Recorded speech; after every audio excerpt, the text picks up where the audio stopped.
The day's other headlines begin in Atlanta, where HHS Secretary Robert F. Kennedy Jr.'s overhauled panel of vaccine advisors declined to recommend COVID-19 shots for the fall. Instead, the advisors recommended that individuals decide for themselves whether to get the vaccine. And they urged the CDC to adopt stronger language around the supposed risks of vaccination. The panel narrowly voted against recommending a prescription for the COVID vaccine. Previously, the vaccine was routinely recommended and provided to almost anyone who wanted one. Turning overseas, Estonia says 3 Russian fighter jets violated its airspace today. It marks the 3rd attempt by Moscow to test NATO's eastern flank this month alone. The Russian MiG-31 jets breached Estonian airspace near a small island in the Gulf of Finland, staying there for about 12 minutes. NATO jets from Italy scrambled to respond. Estonia's foreign minister called today's incursion unprecedentedly brazen.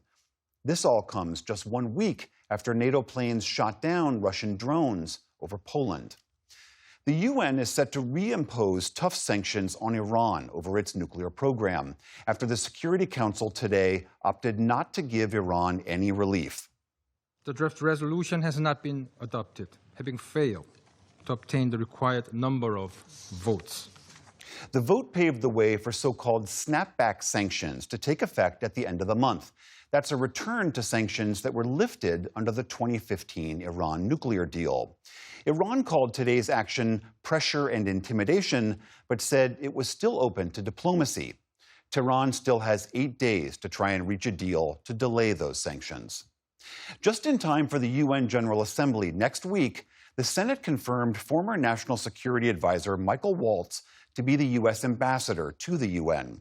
Waltz was quietly dismissed from his previous job in May for mistakenly adding a journalist to a private Signal chat where sensitive military plans were being discussed.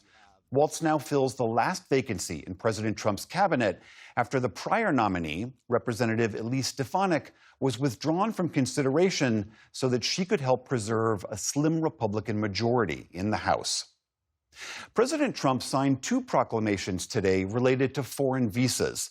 One of them restricts entry under the H-1B visa program for skilled foreign workers unless the applicant pays a $100,000 fee. In the Oval Office this afternoon, the president also signed an executive order allowing expedited visa treatment via a new Gold Card program that will cost entrants up to $2 million. A federal judge has for now tossed out President Trump's $15 billion defamation lawsuit against the New York Times. In a scathing ruling, Judge Stephen Merriday wrote, "A complaint is not a public forum for vituperation and invective, or a protected platform to rage against an adversary." He noted the lawsuit didn't even get to the first defamation count against the Times until page 80. The president's team has been given a month to refile its suit. Separately, the Trump administration has asked the Supreme Court to halt a judge's order that let transgender and non-binary people pick their preferred gender on their own passports. It's been the Trump administration's policy to require stating a person's sex at birth on passports. And on Wall Street, stocks ended the week hitting new all-time highs after the Federal Reserve moved to cut interest rates. The Dow Jones Industrial Average reached a new record for the second straight day. So too did the Nasdaq, which climbed 0.7%. And the S&P 500 closed out its 6th positive week in less than 2 months. Still to come on the NewsHour, an FCC commissioner weighs in on the suspension of late-night host Jimmy Kimmel.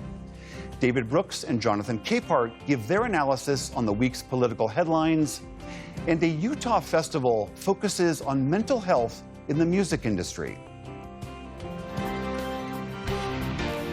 This is the PBS NewsHour from the David M. Rubenstein Studio at WETA in Washington and in the West from the Walter Cronkite School of Journalism at Arizona State University.